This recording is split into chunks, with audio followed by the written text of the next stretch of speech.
민수기 14장 14절에서 24절까지의 말씀입니다.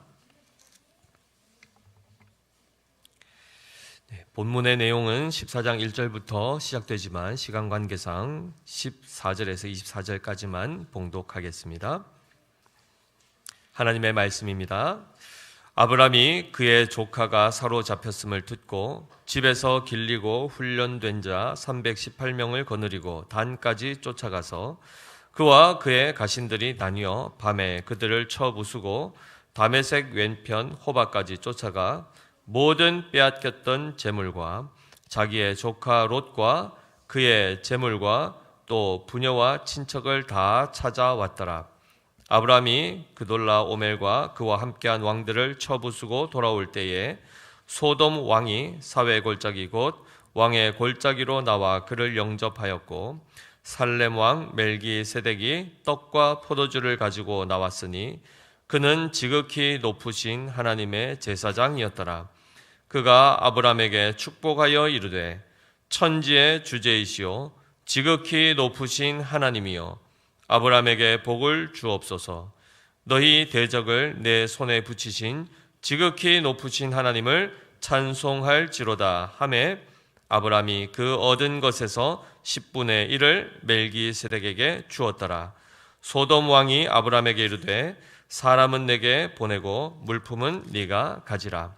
아브람이 소돔 왕에게 이르되 천지의 주제이시오 지극히 높으신 하나님 여호와께 내가 손을 들어 맹세하노니 네 말이 내가 아브람으로 치부하게 하였다 할까 하여 내게 속한 것은 실 한 오락이나 들매끈 한 가닥도 내가 가지지 아니하리라. 오직 젊은이들이 먹은 것과 나와 동행한 아넬과 에스골과 마물의 분깃을 제할지니 그들이 그 분깃을 가질 것이니라. 아멘. 샬롬. 오늘은 추수감사주일입니다. 이 절기는 그 유래가 미국의 청교도들이 처음 영국으로부터 이제 떠나서 신대륙으로 가서 첫 정착하여 첫 수확을 정말 혹독하게 그 고난 가운데서 정말 하나님의 은혜로 그 원주민의 도움을 통하여 첫 수확을 얻게 되었을 그때에 그들이 가장 먼저 하나님께 감사하였던 바로 그 날을 기념하여 그들이 해마다 수확 후에는 하나님께 감사로 영광 돌렸던 그 일이 교회 안에 이제 절기로 정착이 되었고 한국에도 선교사님들을 통하여서 이제 그 절기가 이제 들어오게 되었으며 그리고 초기 기독교가 한국에 뿌리 내렸을 때는 대부분 다 농경 사회였기 때문에 정서적으로도 추수한 이후에 하나님께 감사하는 이 역사들이 교회 안에서도 전통으로 내려왔습니다. 그러다 보니까 미국에서 수입한 어떤 절기란 차원보다는 1년 가운데 모든 수확을 하나님께서 주셨고 거기에 따른 우리의 감사를 그 주신 은혜에 감사하여 한국 교회는 11월 셋째 주일을 추수감사 주일로 이렇게 지금 드리고 있습니다. 자, 그 가운데에 오늘 우리가 이 본문 말씀을 통하여서 순서가 사실은 차곡차곡 이렇게 미리 정해서 오는 건 아닌데 마침 14장의 이 말씀이 추수감사주일과도 너무나도 정확하게 맞아떨어지는 말씀이어서 오늘 계속해서 이제 강해를 진행하게 되었습니다. 우리가 지난 시간에 자가 주도 학습이냐 아니면은 하나님 주도 학습이냐를 배웠습니다. 어떤 삶을 살아야 됩니까? 그렇죠. 내 생각도 있고 내가 열심히 해서 뭔가를 얻어내는 이 삶도 굉장히 가치 있어 보이고 의미 있어 보이지만 사실 그 삶은 반드시 한계가 찾아오게 되어 있습니다. 그러나 하나님께서 주도하시는 그 삶이라면 그 모든 우리의 연약함에도 불구하고 반드시 영광의 복을 누리게 되는 그 삶으로 갈 수 있다라고 말씀을 드렸죠.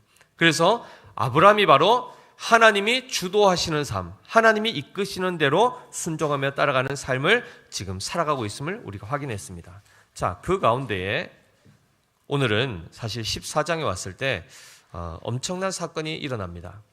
지도를 한번 띄워주실까요?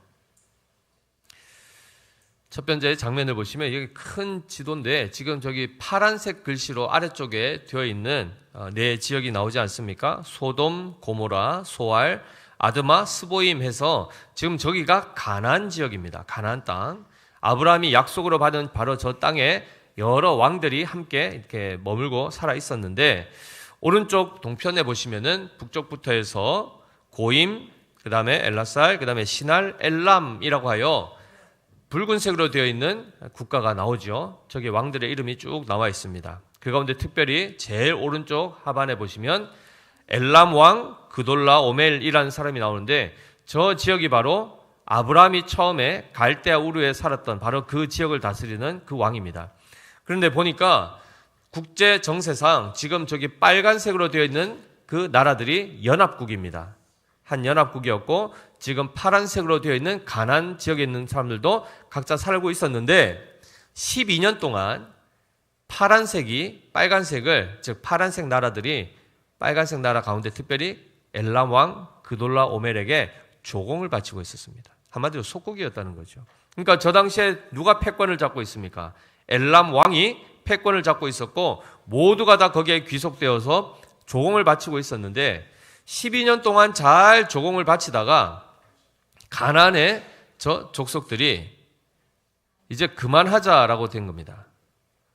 우리 이제 그만 조공 바치자, 이렇게 됐습니다. 왜 그랬을까요? 기억나십니까?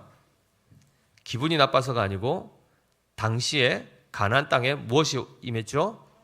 엄청난 기근이 임했단 말이죠. 그래서 아브람조차도 어떻게 했습니까? 애굽으로 피신했지 않습니까?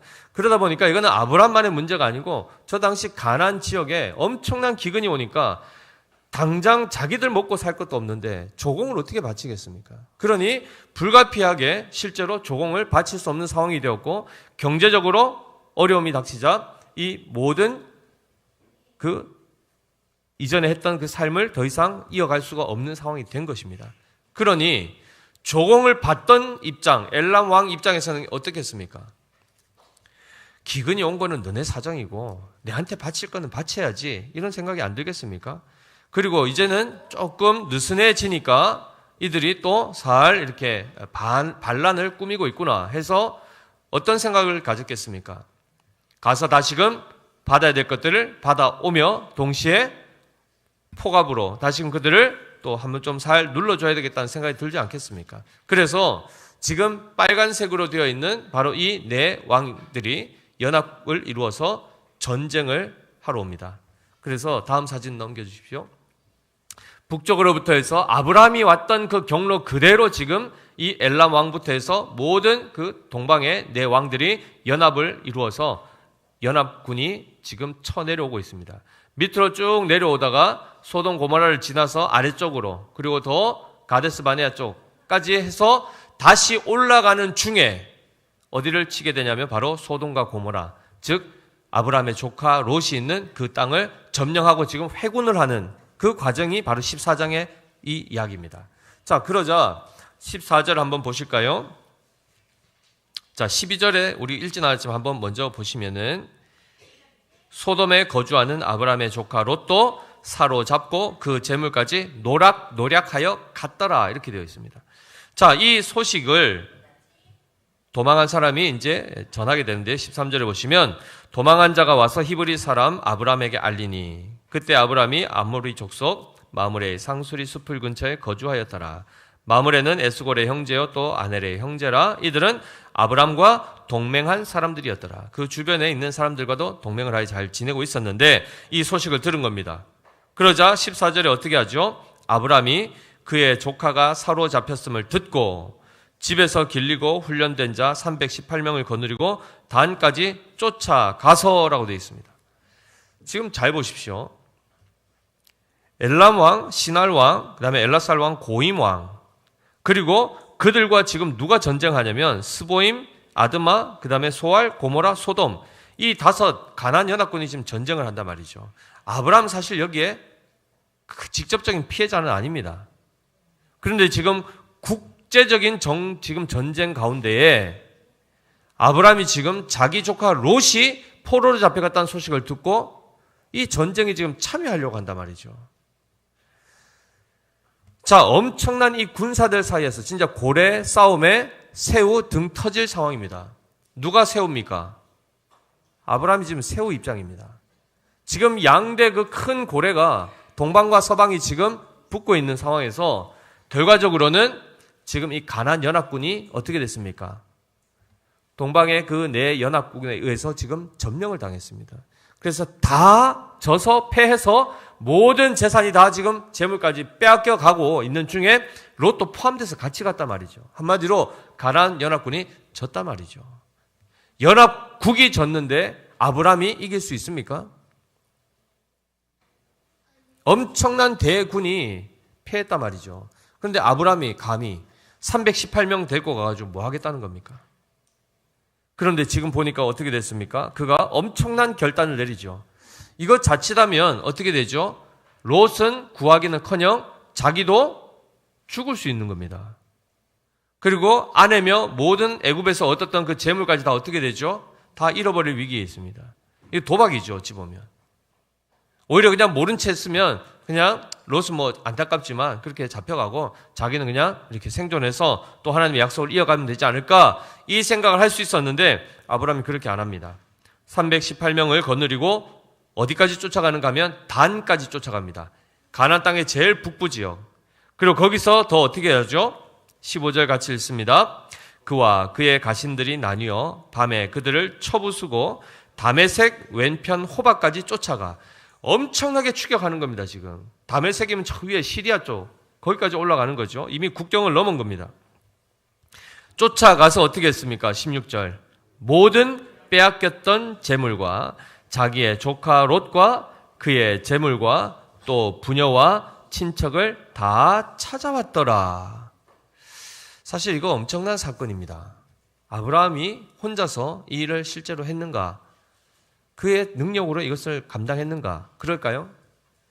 그럴 수가 없죠. 지금 아브라함의 삶은 누가 인도하십니까? 하나님께서 구체적으로 때때마다 지금 이끌시고 인도하신단 말이죠. 거기에 아브라함이 지금 순종하여 지금 이 삶을 살아가고 있습니다. 아브라함에게 지금 담대함이 있습니까? 없습니까? 보니까. 있어 보이죠? 네. 엄청난 전쟁, 그 많은 군사들과도 내가 가서 싸워서 이길 수 있다라는 그 담력이 생겼단 말이죠. 무엇 때문입니까? 하나님이 그들보다 크시다는 것을 어디서 먼저 공부했습니까? 애굽에서 바로가 하나님 앞에 굴복하는 것을 보고 그가 담력을 얻죠. 하나님이 만유보다 크시다. 바로보다 크시다. 그러니 연맹국들보다 바로가 훨씬 세거든요. 그러니 바로보다 약한 연맹국들이야 하나님께서 쉽게 제압하시지 않겠는가? 그 믿음이 생긴 겁니다. 그러니 이 결단을 가지고 조카 롯을 구하기 위해서 출정을 했고 그리고 실제로 승리하고 지금 돌아오는 겁니다. 더 나아가서 잘 보십시오. 롯과 그의 재산들만 가지고 온 것이 아니고 17절에 뭐라고 되어 있습니까? 아브라함이 그돌라오멜과 그와 함께한 왕들을 처부수고라고 되어 있습니다. 왕들까지 어떻게 했습니까? 진멸한 것입니다. 그리고 그의 빼앗겼던 모든 것을 다시금 되찾아오는 이 일을 감당하는 것이죠. 그런데 잘 보십시오. 앞서 아브라함을 제외하고 나머지 모든 국가의 왕들은 다 하나님을 섬기던 사람들입니까? 아니면 자기 주도적으로 살던 사람입니까? 그렇죠. 그들의 주 관심이 뭡니까? 주 관심, 재물입니다. 하나님을 경외하지 않는 사람들에게 가장 그들이 추구하고 좋아하는 것은 돈입니다.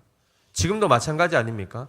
엄밀히 얘기하면 믿는 우리 안에도 돈과 말씀, 돈과 예배, 돈과 신앙 이렇게 하면은 갈등하십니까? 안 하십니까? 대답 자체를 안 하시는 거 보니까 이미 갈등하시지 않습니까? 대답을 바로 하셔야죠. 말씀입니까? 돈입니까? 그렇죠. 신앙입니까? 돈입니까? 예배입니까? 돈입니까? 어떤 것을 갖다 붙여도 우리는 돈이 아닌 하나님을 택하는 것이 합당하죠. 이거는 비교군이 아니지 않습니까? 그런데도 우리는 실제 삶을 보면 주일에 어떻게 합니까? 큰 건 하나 생기면 한 주 살짝 빠지고 그거 하러 가지 않습니까? 그것이 하나님보다 더 크게 여겨지는 것 아니겠습니까? 이 삶이 언행이 불이치하는 사람들이 우리 안에 있습니다. 물론 연약함 때문에 있을 수 있는데 원래는 옛날에는 어떻게 했습니까? 빠지고도 마음에 거리낌도 없었지 않습니까? 하나님 자체를 뭐 믿지도 않고 몰랐으니까. 당연히 일요일은 쉬는 날이고 당연히 돈 벌러 가도 되는 날이지 않습니까? 지금 우리에게는 변화가 생겼죠. 뭐죠? 빠지면 살짝 불편하단 말이죠. 양심이 꺼려지는 겁니다. 이것 자체가 이미 구원이 시작된 것이요. 하나님 우리 안에 일을 하고 계시는 결과입니다. 그러나 더 나아가서는 우리는 온전히 하나님만을 중심으로 하나님을 최우선으로 섬기며 살아가야 된다는 사실을 기억하셔야 됩니다. 왜냐하면 한 주 그렇게 만약에 예를 들면 빠지고 돈을 벌러 갈 수 있습니다. 한 주가 또 두 번이 되고 두 번이 세 번, 네 번이 되다 보면 통장에 잔고는 쌓일 것입니다. 그러나 분명히 하나님은 그 길로 가는 것이 그에게 복이 되지 않기 때문에 어느 순간 수년 동안 쌓아놨던 그것도 한 번에 풀어버리십니다. 그러면 당장 우리는 어떻게 하죠? 당장 어떻게 합니까? 하나님 앞에 아이쿠 잘못했습니다 하나님. 제가 돌이키고 하나님 앞에 회개하고 엎드립니까? 아니면 어떻게 합니까? 원망하죠. 벌써 해보셨나 봅니다. 그죠? 아니면 옆에서 보셨는지. 하나님 너무하신 거 아닙니까? 내가 그래도 그동안 열심히 잘했지 않습니까? 한두 번 빠진 거 이거 가지고 내가 그리고 조금 여유롭게 사는 것도 그 꼴을 못 보십니까? 이거를 풀어버리십니까? 이렇게 나온단 말이죠. 하나님 우리에게 신앙의 그 원리, 바른 신앙이 세워져서 진정한 하나님으로부터 오는 복을 누리기를 원하신단 말이죠. 그런데 우리는 그 마음이 늘 왔다 갔다 하지 않습니까? 지금 이 9개 왕이 동방이든 서방이든 지금 다 추구하는 게 뭡니까? 다 자기 재산입니다. 처음에는 어떻게 하죠? 뺏고 뺏기는 이 시대 가운데 있으니까 안 빼앗기기 위해서 자기 힘을 기릅니다. 근데 나중에 그 힘이 많아지면 어떻게 합니까? 거기서 멈춥니까? 약탈을 하러 가기 시작합니다. 그것이 바로 우리 안에 기인한 탐욕이죠. 힘이 없을 때는 그저 눈치 보고 안 뺏길 정도만 해도 감사하지만 이제 힘이 생기면 오히려 착취하고 전쟁을 일으켜서 약탈하는 삶을 살아가는 것이 지금 이 당시에 아브라함을 제외한 모든 사람들의 삶의 모습입니다. 그 가운데서 지금 아브라함은 그 타인의 것을 빼앗기 위해서 전쟁에 들어간 겁니까? 그렇지 않습니다. 자기가 지켜야 할 것을 다시금 지키기 위해서 이 일을 감행하죠. 그래서 그 이상으로 그것은 그는 가져오지 않습니다. 자기가 빼앗겼던 것, 그것만을 되찾아옵니다. 그 가운데에 돌아오는 길에 어떻게 되었습니까? 어찌 보면 지금 이 가나안의 연합군, 이 5 왕은 아브라함에 대해서 어떤 마음이 있을까요? 자기들을 다 침략해왔던 이 그돌라오멜, 이들을 누가 물리쳐줬습니까? 아브라함이 물리쳐줬단 말이죠. 그리고 그들이 빼앗겼던 것들 다 되찾아줬단 말이죠. 그러면 이 가나안의 연합국, 소돔과 고모라, 그 다음에 소알, 그리고 어디입니까? 스보임, 그 다음에 아드마, 이 5개 왕들은 아브라함에게 고마움을 표해야 될까요? 안 해야 될까요? 당연히 고맙죠. 손 안 대고 코 풀었지 않습니까?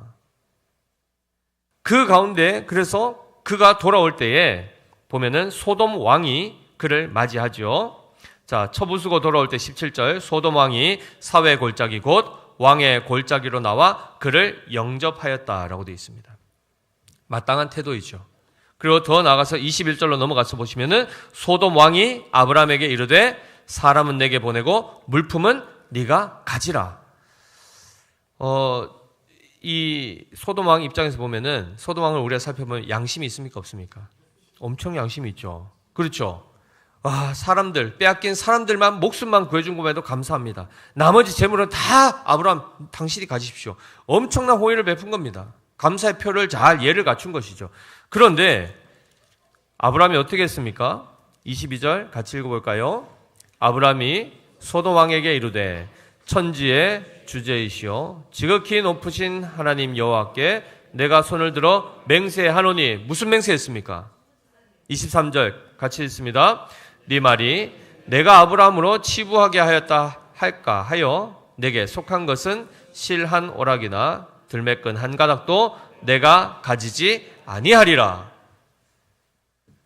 여러분 같았으면 어떻게 했습니까? 엄청난 공을 세우고 자기로 인해서 남을 굉장히 유익하게 해주고 난 다음에 그들이 호의를 베풀고 감사의 표를 하면 넙죽 받습니까? 안 받습니까? 받죠. 그럼 아브라함의 길을 가는 겁니까? 이게 아브라함의 후손이 하는 행위입니까? 아브라함이 뭐라고 하죠? 받아도 아무 문제 없습니다. 왜냐하면 달라고 했지 않지 않습니까? 그가 주겠다지 않습니까? 자원하여 자발적으로 기쁨으로 감사의 표를 한 거 아닙니까? 그러면은 받는다 한들 누가 뭐라 하겠습니까? 그건 당연한 이치로 여기겠지만 아브라함이 뭐라고 하죠? 제일 신경 쓰는 게 뭡니까? 재물이 아닙니다. 아브라함은 하나님께서 나에게 모든 것들을 채우시는 유일한 분이신데 사람으로부터 말미암아 내가 부를 얻었다라고 할까봐, 그리고 너희가 그렇게 생각할까봐 내가 차라리 받지 않겠다 하는 겁니다. 이 말은 뭐죠? 모든 영광을 하나님께 돌리는 것입니다. 자기가 수고했습니까? 안 했습니까? 밤새도록 쫓아 올라갔지 않습니까? 목숨 걸고 싸웠지 않습니까? 그럼에도 불구하고 그 영광을, 그 보수를 자기가 취하지 않습니다. 이가 누굽니까? 믿음의 조상 아브라함입니다. 우리의 조상입니까? 남의 조상입니까? 우리의 조상입니다. 아브라함의 그 믿음의 발자취를 따르는 우리 아닙니까? 그러면 우리 또한 재물이 많고 적음보다 우리가 어떤 행한 행위에 따른 보상이 주어지고 안 하고보다 더 중요한 게 뭡니까? 하나님께 영광이 되느냐. 여기에 우리의 관심이 쏟아져야 됩니다. 그래야 우리의 이 가치관, 신앙이 바르게 세워지면 우리는 우리의 행실에 대하여 분별하여 적절한 행위를, 하나님께 영광을 돌리는 행위를 하게 되는 것입니다. 그런데 오늘 놀랍게도 이 사이에 어떤 사건이 나타나냐면 갑자기 18절 말씀이 등장을 하는데요. 같이 한번 읽어보겠습니다. 시작. 살렘 왕 멜기세덱이 떡과 포도주를 가지고 나왔으니 그는 지극히 높으신 하나님의 제사장이었더라 라고 되어 있습니다. 갑자기 누가 등장합니까? 아까 보이지 않았던 새로운 왕이 등장하는데 어디의 왕이랍니까? 살렘 왕이라고 합니다. 살렘 하면 뭐가 떠오르십니까? 지명인데 예루살렘 기억나십니까? 예루살렘이 마찬가지 그 안에 살렘이라는 단어가 있는데 샬롬이라는 어근에서 나옵니다. 제가 항상 예배 때 샬롬하고 인사하죠. 히브리 말입니다. 무슨 뜻입니까? 평안하십니까? 평화를 기원하는 그 인사 아니겠습니까? 바로 그 평화의 왕, 평화라는 그 지역에 있는 왕 이름이 뭐라고 합니까? 멜기세덱. 새 세덱이 아니고 멜기세덱입니다. 이거 이제 음력을 했기 때문에 세덱이라는데 원래는 멜기세덱입니다. 이 무슨 말인가? 멜렉이 왕이고 기가 붙으면 이제 나의 왕이라는 뜻입니다. 멜기, 나의 왕. 세덱, 의란 뜻입니다. 그러면 나의 왕은 의로우시다. 의의 왕이라는 얘기입니다. 그러면 평강의 왕이요 의의 왕이 지금 누구라는 겁니까? 멜기세덱이라고 지금 되어 있습니다. 갑자기 뜬금없이 멜기세덱이 등장을 하죠. 지금으로 얘기하면 예루살렘, 바로 그 지역을 다스리던 왕이었습니다. 근데 그에 대해서 뭐라고 설명하죠? 그는 지극히 높으신 하나님의 제사장이었더라 이렇게 말씀한단 말이죠. 잘 기억해 보십시오. 왕이면서 동시에 제사장일 수가 있습니까? 없습니까? 기본적으로 이스라엘의 다윗 시대만 생각하더라도 왕이 누구였습니까? 다윗이었고 제사장은요? 엘르아살 따로 있었지 않습니까? 그 다음에 선지자는요? 다 따로 있단 말이죠. 나단이 선지자 아니었습니까? 그러니 이 당시에 왕과 제사장과 선지자의 역할들은 한 사람이 독차지하지 못합니다. 다 구분되어 있습니다. 그런데 지금 멜기세덱만큼은 왕이면서 동시에 제사장이다 말이죠. 이런 존재는 없습니다. 고대 사회에. 그런데 지금 바로 그 멜기세덱이 아브라함을 만나죠. 만나고 나서 뭘 합니까? 떡과 포도주를 가지고 나옵니다. 그도 감사의 표로 그것을 주는 것처럼 보일 수 있지만 중요한 것, 오늘 우리가 뭘 하죠? 성찬을 할 것입니다. 떡과 포도주를 우리가 먹고 마시는 것은 뭘 의미하죠? 예수 그리스도의 살과 피를 기념하여 그분의 실존이 우리 안에 지금 거하시는 것을 상징적으로 표하며 실제로 영적인 임재를 누리는 그것이 바로 이 성찬식입니다. 거기에 반드시 필요한 요소가 뭐였습니까? 떡과 포도주였습니다. 결국 이 멜기세덱을 두고 성경에서는 히브리서 7장 17절에 이렇게 말씀합니다. 같이 한번 띄워주시고 읽어보겠습니다. 시작. 증언하기를 네가 영원히 멜기세덱의 반차를 따르는 제사장이라 하였도다. 자, 이 말씀이 시편 110편 4절에도 나오는데요. 같이 읽어보겠습니다. 시편 110편 4절입니다. 시작. 여호와는 맹세하고 변하지 아니하시리라.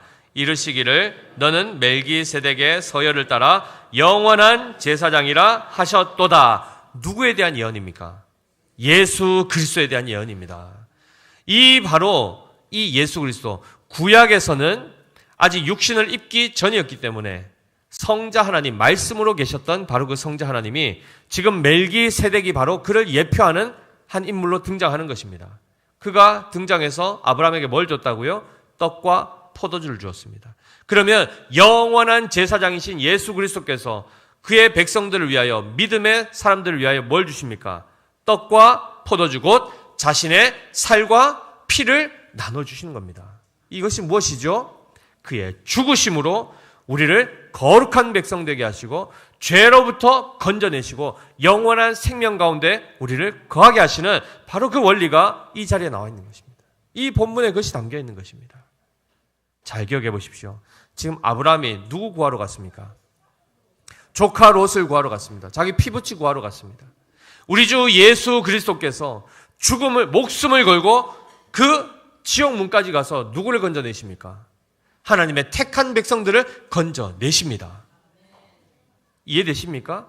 지금 아브라함이 자기의 소유, 그것이 빼앗김을 당했는데 그 빼앗은 자들로부터 그 소나기에서 다시 되찾아오는 이것이 바로 구원의 역사입니다. 이거를 실체적으로 누가 하셨다고요? 예수 그리스도께서 이 일을 감당하십니다. 그래서 요한복음 10장 27절 30절 말씀 한번 띄워주실까요? 같이 읽어보겠습니다. 시작. 내 양은 내 음성을 들으며 나는 그들을 알며 그들은 나를 따르느니라. 내가 그들에게 영생을 주노니 영원히 멸망하지 아니할 것이요 또 그들을 내 손에서 빼앗을 자가 없느니라. 그들을 주신 내 아버지는 만물보다 크심에 아무도 아버지 손에서 빼앗을 수 없느니라. 나와 아버지는 하나이니라 하신대. 아멘. 하나님의 손에서 빼앗을 자 있습니까? 없습니까? 없습니다. 소돔 왕의 손에서 롯을 빼앗아 갔던 그 엘람 왕 그돌라오멜, 그의 손에서 다시 아브라함이 롯을 되찾아오죠. 그러면 그돌라오멜과 아브라함 누가 더 큽니까? 누가 더 강합니까? 아브라함이 더 강한 자입니다. 그런데 오늘 본문에 보니까 어떻게 했습니까? 그가 그렇게 할 수 있었던 원인이 천지의 대주제이신 하나님께서 그들을 내 손에 붙여주셨기 때문이라고 설명하고 있습니다. 한마디로 누가 강한 것입니까? 하나님께서 이 세상의 만왕들보다도 가장 강력하신 하나님이심을 설명하고 있습니다. 그러면 하나님의 손에 붙들림 받으면 거기서부터 빼앗아올 자 있습니까? 없습니까? 그 누구도 빼앗을 수가 없습니다. 아멘이십니까? 그래서 에스겔서 34장 16절에는 이렇게 말씀합니다. 그 잃어버린 자를 내가 찾으며 쫓기는 자를 내가 돌아오게 하며 상한 자를 내가 싸매주며 병든 자를 내가 강하게 하려니와 살찐 자와 강한 자는 내가 없애고 정의대로 그것들을 먹이리라. 이렇게 되어 있습니다. 잃어버린 자 누가 찾아오신답니까? 하나님께서. 상한 자 누가 고치신답니까? 하나님께서. 그러니 오직 하나님만이 우리를 영원한 죽음의 그 권세 아래서 꺼내실 수 있는 유일한 분이십니다. 그의 죽으심을 통하여 그의 살과 피를 우리를 위하여 내어주심으로 말미암아 우리가 그 악의 소나기에서부터 마침 본문에 따지면 그돌라오멜이라는 세상 왕의 그 사단의 권세 아래서 우리를 꺼내주시는 것입니다. 아멘이시죠. 그래서 19절 보시면 그가 아브라함에게 축복하여 이르되 천지의 주제이시오 지극히 높으신 하나님이여 아브라함에게 복을 주옵소서. 너희 대적을 내 손에 붙이신 지극히 높으신 하나님을 뭐하라고 합니까? 찬송할지로다. 아멘이시죠. 그와 그의 모든 그에게 속한 자들에게 영원한 복을 주시고 영원한 생명을 주시며 그 주신 생명은 그 누구도 빼앗을 수 없는, 아무도 건들 수 없는 완벽한 완전한 그 생명을 하나님이 주셨다는 겁니다. 그 하나님께 감사와 찬양을 올려드리라고 멜기세덱이 권하지요. 그 명령 앞에 아브라함이 어떻게 했습니까? 어떻게 했을까요? 찬송했습니까? 안 했습니까? 했죠. 그 찬송의 표현이 뭐죠? 아브라함이 그 얻은 것에서 10분의 1을 멜기세덱에게 주었더라입니다. 여기서 최초의 11조의 사건이 나옵니다. 왕에게 바치는 진정한 조공입니다. 엄밀히 얘기하면 하나님으로부터 받은 모든 것에 대하여 우리가 감사함으로 우리가 가진 것, 하나님 주신 것의 10가지 중에 한 가지를, 첫 것을 하나님 앞에 다시 돌려드리는 이 행위가 바로 11조인데, 이것은 오늘 문맥을 보십시오. 11조 내면은 더 많은 복을 받는 하나의 수단으로 이거 하는 겁니까? 그렇지 않습니다. 먼저 들여서 투자해서 더 많은 30배, 60배, 100배 복을 받기 위해서 투자금으로 넣는 11조가 아닙니다. 하나님께서 그 모든 전쟁에서부터 그들을 곧 보호하시고 그에 빼앗겼던 모든 것들을 다시 돌려주시는 회복의 역사에 은혜를 경험한 자가 그 하나님의 은혜를 기억하고 감사의 표로 하나님께 영광을 올려드린 것이 바로 11조입니다. 그런 차원에서 우리 믿음의 성도들, 하나님께서 영생 주시고 믿음 주시고 예배할 수 있는 이 삶을 주셨는데 감사하지 않습니까? 감사하지요. 무한 감사입니다. 왜냐? 이 약속과 이 은혜는 취소되지 않습니다. 우리에게 한 번 주신 생명은 취소되지 않습니다. 우리를 자녀 삼으시면 그 신분은 영원합니다. 그 하나님께 영원한 감사로 찬양 올려드려야 되는 거 아닙니까? 그렇다면 당연히 11조는 당연히 하는 것이죠. 그런데 잘 보십시오. 헌금의 얘기는 돈의 문제 얘기가 아닙니다. 우리의 신앙의 고백의 문제입니다. 신약에서는 구약의 이 모든 규례들을 율법을 지켜서 구원을 얻는 차원에서 이것을 지키는 것 아닙니다. 우리는 우리의 생명조차도 하나님 앞에 아낌없이 드릴 수 있는 그리스도로 말미암아 새로운 피조물이 되었지 않습니까? 10의 1조를 넘어서 10의 2조, 돈의 문제가 아니라 나의 시간, 나의 생명까지도 하나님의 영광 위해서 드릴 수 있는 존재가 되었단 말이죠.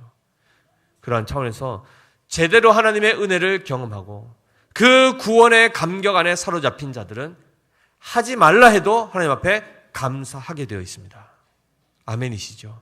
우리가 이 신앙을 회복해야 되지 않겠습니까?